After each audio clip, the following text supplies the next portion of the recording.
Thanks to the organizers, and thank you for everybody to stay here until the last talk of today. So I changed my title. So I will talk about the quantum theory from theory of consciousness learning. I mean, in the style of I think Marlo just give the talk. So there's a problem for the natural science for me. And there is a basic assumption that there exists a kind of objectivity in the world that is independent of any consciousness, like the moon is still there when nobody looks.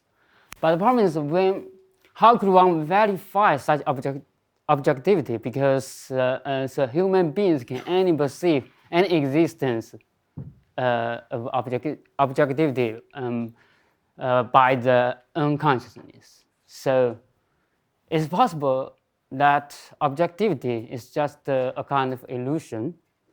And there is some answers. For example, there is one answer from the York Charter School, I think. The previous one talk.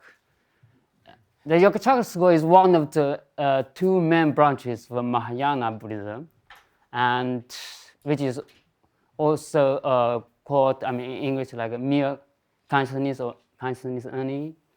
And for the York Charter School, there is no such objectivity that is completely independent of any consciousness. And also there is another answer, I think, from the interface theory of perception, which I think Chatham will talk tomorrow. So for this interface theory of perception, and they take space-time as the desktop and the physical objects as the icons in the interface of a PC. So, and they develop the CA networks, and where they take the fundamentals, the consciousness as a fundamental thing. And so here, in this talk, I will follow the ideas from the York Charter School, but make some comparisons with the CA model. So I will give a very brief introduction to York Charter School. So maybe some of you already know. It's systemized. It is Indian philosophy, but it is systemized in a Chinese translation, which called Chen Wei Surun, and means consciousness any. It is translated by Xuanzang in Tang Dynasty. So here in this framework, so each sentient being they call Putgala in Sanskrit has 8 consciousness, like the 5 sense consciousness, eye, ear, nose, tongue, body, like this. And the mental consciousness is like the usual consciousness, and the mental consciousness, also called the 7th consciousness, and alaya consciousness. So essential being is corresponding to a CA, I think in the CA networks. So here I will focus on the mental consciousness, which is corresponding to the usual consciousness. And each consciousness has 2 divisions. So basically the perceived division and the perceiving division. And all the mental and physical phenomena, so it's arise from the evolution and the manifestation of this 8 consciousness. But a world is, of course, is composed of all the consciousness entities. So it's like it's similar to the definition of world in the C framework. Okay, so I want to give a model based on these ideas of a consciousness any. So first, what is expected from such a model? So we want it to be a process theory. That means it is based on a symmetric monoid category framework. And I don't want to time parameter as presented by Johannes. Sorry.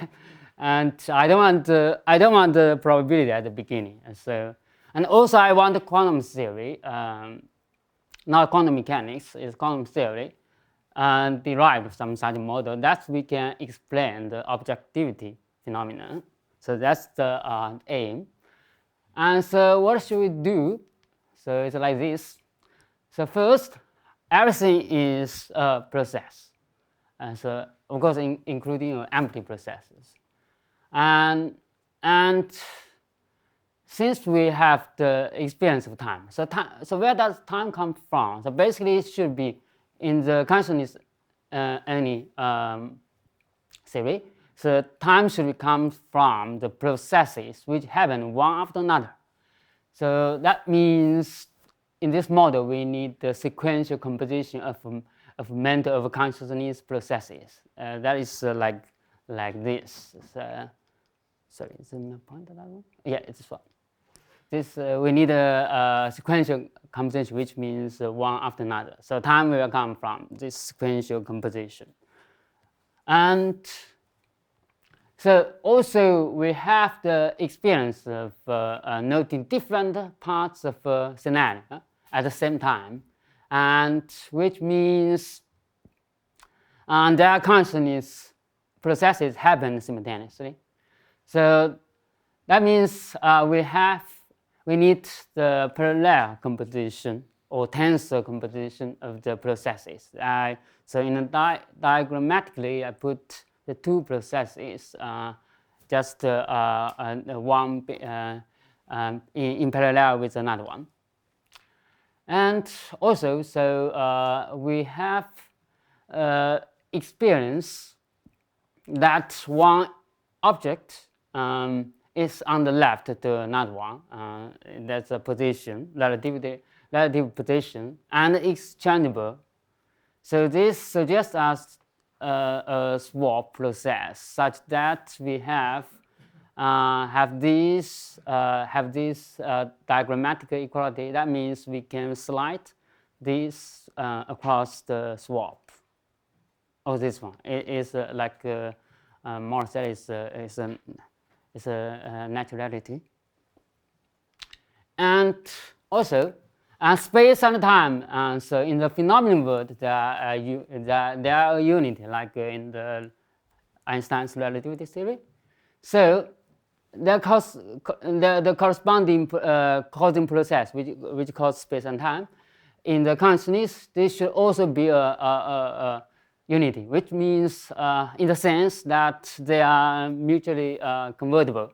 So how do we convertible? That means they can sequential composition can be converted to the tensor composition, and vice versa. So that means we need a compact structure which gives you the cap and the cup to do these things. Okay, so we have a compact structure. That's good. And also, it's about there is two divisions. There are two divisions: the perceived division and the perceiving division. So how do we model this? The perceived division is recognized by presenting some information, for example, some image to the perceiving division. So we model this by a Z-phase spider. A Z-phase spider which encodes information of the information of the image it conveys. So spider can be parameterized, or we say has a phase which come from arbitrary element of arbitrary commutative ring. So especially in quantum theory, is corresponding to the ring of complex numbers. And this spider, they can stretch out and they can fuse together, and they obey the fusion rule. That means if the two spiders, once they're connected, and they can fuse to a single one. So with the phase now multiplication, and that's the perceived division. So how about the perceiving division? How do you receive information from the perceived division? That means you need have the, so because we use a phase to encode information. So that means you need to receive the phase in a how to say, you should faithfully. So that means you need to a kind of copy. So you have this loop. And also you need to process the data you received, or we say you combine the data you received. Combine, we just use plus. So that means you have this loop from RS and you got the R plus. And this is for the received division. And also there is a concentration. I call it a concentration. But basically, diagrammatically, is crossing process.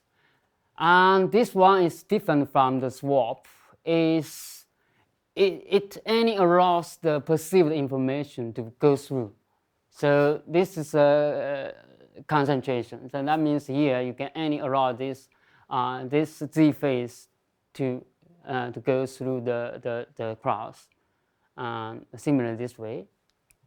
Okay, that's